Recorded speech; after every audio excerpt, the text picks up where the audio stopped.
नमस्कार। आज बोझा सर के बारे में मैं थोड़ा बात करना चाहूँगा। मैं इलाहाबाद में जहाँ वो रहते थे उसके बगल वाले एक कमरे में मैं रहा हूँ। उस समय मैं फोर्थ फिफ्थ में पढ़ता था और मेरे चाचा उस समय ग्रेजुएशन कर रहे थे, ये भी ग्रेजुएशन कर रहे थे, चाचा से जूनियर थे। और उसके बाद जब मैं दिल्ली पढ़ने गया, तैयारी करने गया, तो वो कोचिंग की स्टार्टिंग फेज में थे, तो वहाँ भी मैं इनके बगल में ही रहता था और शुरू के 8-10 दिन इनकी कोचिंग मैंने किया भी था। मुझे नहीं पसंद आई तो मैं चेंज कर दिया। तो ये शुरू से ही डायलॉग बाज हैं और क्या क्या इनकी रियलिटीज हैं। अब चूंकि मैं ये सब बात करना नहीं चाहता था, लेकिन अब सोशल स्फेयर में वो आ गए हैं तो कुछ चीज़ें, बहुत सारी चीज़ें हैं जो लोगों को जानना चाहिए, और चूंकि मैं जुड़ा रहा हूँ इसलिए मैं बताना चाह रहा था। ये शुरू से ही बड़े लंबे डायलॉग बाज थे। जब ये ग्रेजुएशन करते थे तो उस समय भी माता जी जो इनकी थी वो थोड़ा सेंसिबल थी, सिस्टर्स थी वो बहुत सेंसिबल थी, तो कभी कभी आया करती थी। तो उस समय भी इनकी घुमाई फिराई और पढ़ाई लिखाई से बहुत मतलब रहता नहीं था। उस समय भी बस वही लंबी लंबी राइफल ऐसे लेके ऐसे ताने ऐसे छोड़े और वही 1 लाइनर 2 लाइनर के डायलॉग बाजी, और पढ़ाई वढ़ाई में एकदम 0 बटा सन्नाटा, पढ़ाई लिखाई से कोई मतलब नहीं, और यूनिवर्सिटी जाना और वही डायलॉग बाजी आकर के करना, और एक मतलब बेकार स्टूडेंट के तौर पे ही उनको गिना जाता था। बहुत लोग सीरियस नहीं रहते थे। और ये जितनी बातें करते थे तब भी और आज भी मैं नेट के थ्रू सुनता हूं तो झूठ, वो इंडिया के मतलब एक ऐसे आदमी हैं कि 100 में 110 झूठ बोलने की कला है। 100 में 100 आपने सुना होगा झूठ बोलते हुए, लेकिन 100 में 110 झूठ बोलने की कला सिर्फ इसी आदमी के अंदर है। हम लोग खाजा सर कहा करते थे। खाजा खाजा इसलिए कहा जाता है कि हमारे साइड में एक मिठाई होती है खाजा, जो खाने में बड़ी अच्छी नहीं लगती है, लेकिन वो क्या है ना कि जब बच्चियों का, बहन बेटियों का गौना होता है तो बहुत सारा जो दिया जाता है मिठाई के डब्बे, उसमें गिनाना रहता है। तो वही 40 मिठाई के डब्बे गए, 60 मिठाई के डब्बे गए, 20 गए, तो खाजा खजूली ढेर सारा बना दिया जाता है कि वो बहुत कम लागत में ढेर सारा जो है आ जाता है। जो लोग होंगे बिहार के, ईस्टर्न यूपी के, वो जानते होंगे। तो इनको हम लोग खाजा सर कहा करते थे। और खाजा सर की खासियत ये थी कि बस लंबी लंबी सब झूठ और लंबी लंबी बात पूरे लाइफ टाइम में। मतलब जब ये इलाहाबाद यूनिवर्सिटी में पढ़े और चाहे वो दिल्ली में गए, दिल्ली में भी काफी दिनों तक मैं इनको जानता रहा, कभी कोई एग्जाम का प्री इनका नहीं निकला है। ये रियलिटी है, मैं हवा में नहीं बोल रहा हूं। कभी इनका कोई प्री तक किसी एग्जाम का नहीं निकला है। हाँ, लेकिन एक चीज था कि हिस्ट्री एज अ सब्जेक्ट इन्होंने अपनी पकड़ थोड़ी कर ली थी और हिस्ट्री पढ़ाया करते थे। और हिस्ट्री में मैंने शुरू में, जब मैं दिल्ली गया और इन्होंने कन्विंस किया कि आओ मेरे यहाँ क्लास करो, तो मैं तो इंग्लिश मीडियम का था, तो ये उस समय हिंदी में पढ़ाया करते थे। तो वैसे भी मुझे नहीं पढ़ना था, लेकिन शुरू में चाचा ने मेरे कहा कि जाओ देखो क्या पढ़ा रहा है। वैसे तो है हवाबाजी में ही रहता है। अच्छा, इलाहाबादी भाषा में एक वर्ड है बकैती, यानी बकबक बकबक करना, या बकैती फाल्स लंबी लंबी छोड़ना। तो इनको बहुत बड़ा बकैतबाज कहा जाता था उस समय, मतलब छोटा मोटा नहीं, बहुत बड़ा बकैतबाज कहा जाता था। तो वहां भी मैं जब क्लास में गया तो हिस्ट्री विस्ट्री तो इनको ज्यादा पढ़ानी नहीं रहती थी। 2-4 फैक्ट दे दिए किसी घटना का और 2-4 डेट बता दिए, और उसके बाद लंबी लंबी वही ऐसे आया और दिल्ली पे चढ़ाई की है और ताना ऐसे, और ऊपर से दिल्ली वाले बैठे रहे, उनका कोई मतलब एग्जाम पॉइंट ऑफ व्यू से कोई उस चीज का लेना देना नहीं था।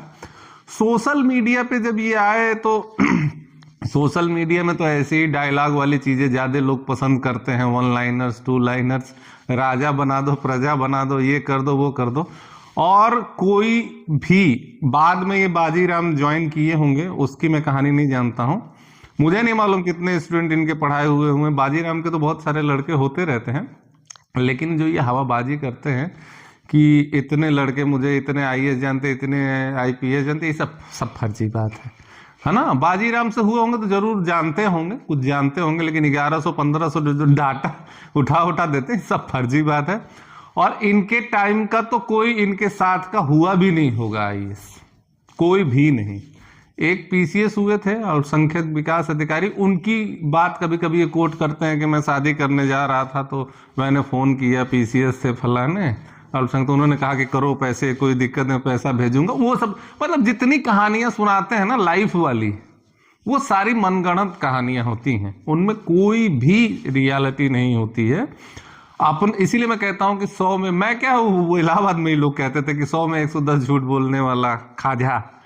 तो ये खुद ही कहानी गढ़ेंगे, खुद ही बताएंगे और इस तरह से बताएंगे कि लोगों को लगे कि मतलब ये रियल है, रियलिटी है।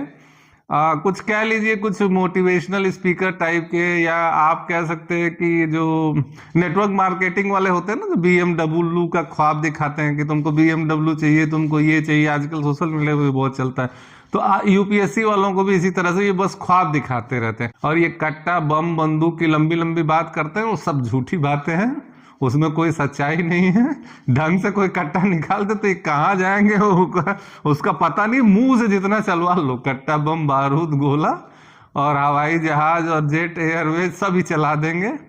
लेकिन ये रियलिटी में जितनी ये कहानी है ना कि ये FIR था, मैंने यहाँ गोली चला दी थी, मैंने वो बम चला दिया था, सब झूठी कहानियां हैं। ये कहानियां सुनाई गई हैं और कहानियां सुन सुन के लोग खूब खुश हुए। और मुझे बड़ा मजा आया कि बड़े बड़े सोशल मीडिया के जो चैनल्स हैं ना, इवन न्यूज ग्रुप वाले, वो भी उन सारी चीजों का कि यहाँ का गुंडा बना टीचर, यहाँ का, सब फर्जी बात है। और रियलिटी, अच्छा वो चेक भी नहीं करते, वेरीफाई भी, मुझे लगता है कि वो इतना नहीं समझते कि बड़े न्यूज ग्रुप की मैं बात कर रहा हूँ कि जाए जरा जहाँ के हैं वहां से वेरीफाई कर ले, जहाँ रहे हैं वहां से कुछ सच्चाई जान ले। कुछ नहीं, बस लंबी लंबी फेंकना। मुझे अभी भी याद है एक इंसिडेंस की, इनकी माता जी और सिस्टर आई थी और इनके करने की वजह से पढ़ाई लिखाई में तो 0 बटा सन्नाटा रहते ही थे, मार झापड़ मार रही थी। उस समय मैं ग्रेजुएशन की बात कर रहा हूँ, तभी ग्रेजुएशन कर रहे थे, मैं 5th में रहा हूँ, 4th 5th में। तो उस समय भी इनको तड़ाक तड़ाक मारा जा रहा था कि इतनी मुश्किल से, इतना स्ट्रगल से पढ़ाया जा रहा है और तुम कुछ कर नहीं रहे हो। दिल्ली की तो बहुत सारी कहानियां हैं, बहुत ऐसी चीजें हैं जो मैं बताना नहीं चाहता हूँ। किस तरह से बच्चों से जो है, क्या बताएं, मतलब लेना पैसे और ये और वो। अब ये सब मैं डिटेल में मैं बहुत बताना नहीं चाहूँगा, लेकिन ये समझ लीजिए कि प्योर झूठ, प्योर बकवासबाजी। अब सोशल स्फेयर में आए हैं तो लोग भी वैसे ही हवा हवाई जानते हैं, हवा हवाई जो है बातें होती हैं। बहुत सारी कहानियां हैं जो मैं कह सकता हूं, लेकिन मैं नहीं चाहता कहना।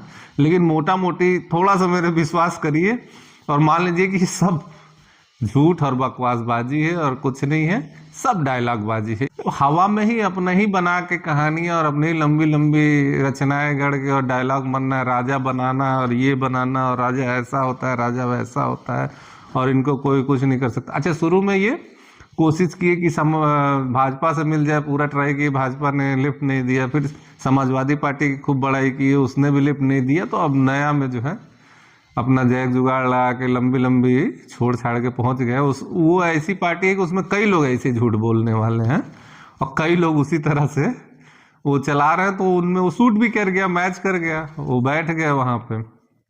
और इनका एक और थियरी है कि भाई थोड़ा सा मुस्लिमों की तारीफ कर दो, थोड़ा सा जो है SC बिरादरी के लिए कुछ तारीफ कर दो, ऐसे कर करके अपना दाना पानी सेकते रहते हैं। एज अ टीचर ये 0 बटा सन्नाटा है, ये मान लीजिए आप लोग। मैं तो तुरंत भाग गया इनकी क्लास से। मैंने कहा कि इनकी चक्कर में रहेगा आदमी तो कुछ भी नहीं पढ़ पाएगा। नमस्कार।